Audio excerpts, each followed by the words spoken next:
दुर्गा मैया की, बोलिए सच्चे दरबार की। नमः पार्वती पते, बोलिए मिथिला धाम की जय जय श्री राम।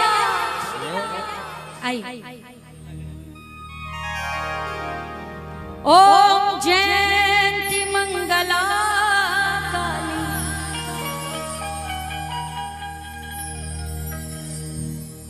ओम जयंती मंगला काली, भद्रकाली कपालिनी, दुर्गा क्षमा शिवा धात्री,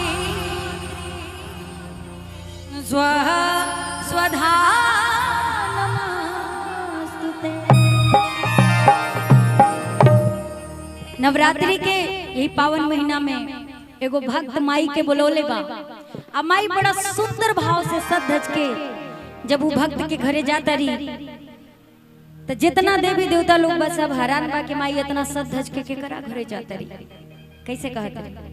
अच्छा, यहाँ पे कौन कौन मैया रानी को अपने घर पे बुलाया, जरा हाथ उठाएगा तो। सबने बुलाया, बोले दुर्गा मैया की।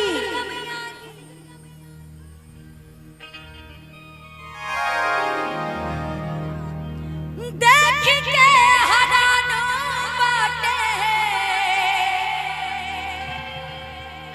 सब देवी देवता, कौन भक्त माई के बैठावले बने माता, कि सज धज के जात बड़ी और काबानी नगरिया, हो चुनरिया लहरेला, हो चुनरिया लहरेला, चमके मैया के सिंगरवा, हो चुनरिया लहरेला, चमके मैया के सिंगरवा, हो चुनरिया लहरेला। लाल रंग डोलिया के, लाल रंग डोलिया के, बाघवा कहरवा, हो चुनरिया लहरेला। लाल रंग डोलिया के, बाघवा कहरवा, हो चुनरिया लहरेला, हो चुनरिया लहरेला, चमके मैया के सिंगरवा, हो चुनरिया लहरेला, चमके मैया के सिंगरवा, हो चुनरिया लहरेला।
धन्य भागे मैया आइलू सुपावल नगरिया, हो चुनरिया लहरेला।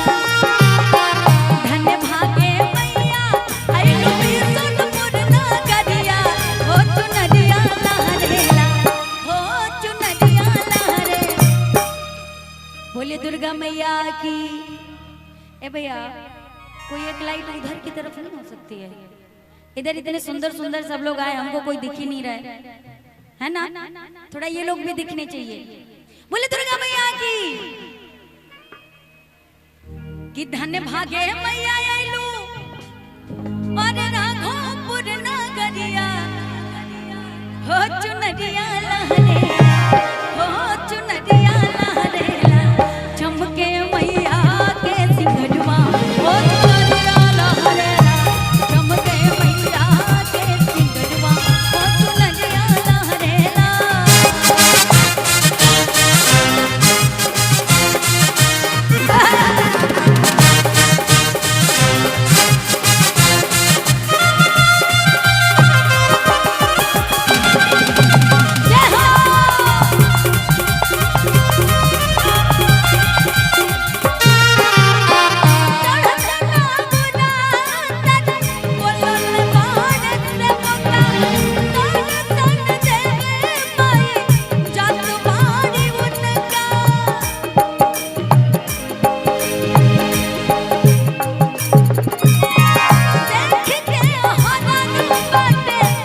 कितना सुंदर माई के मूर्ति सजल बा, है ना।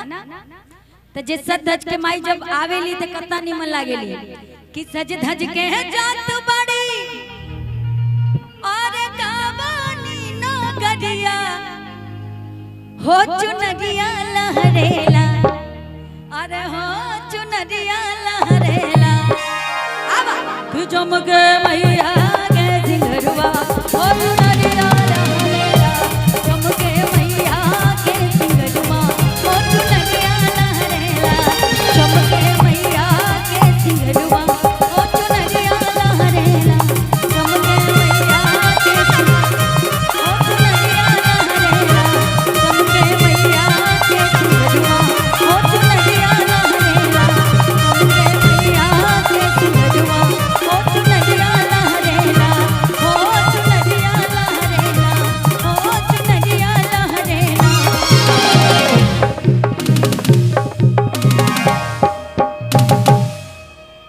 बोली दुर्गा मैया की।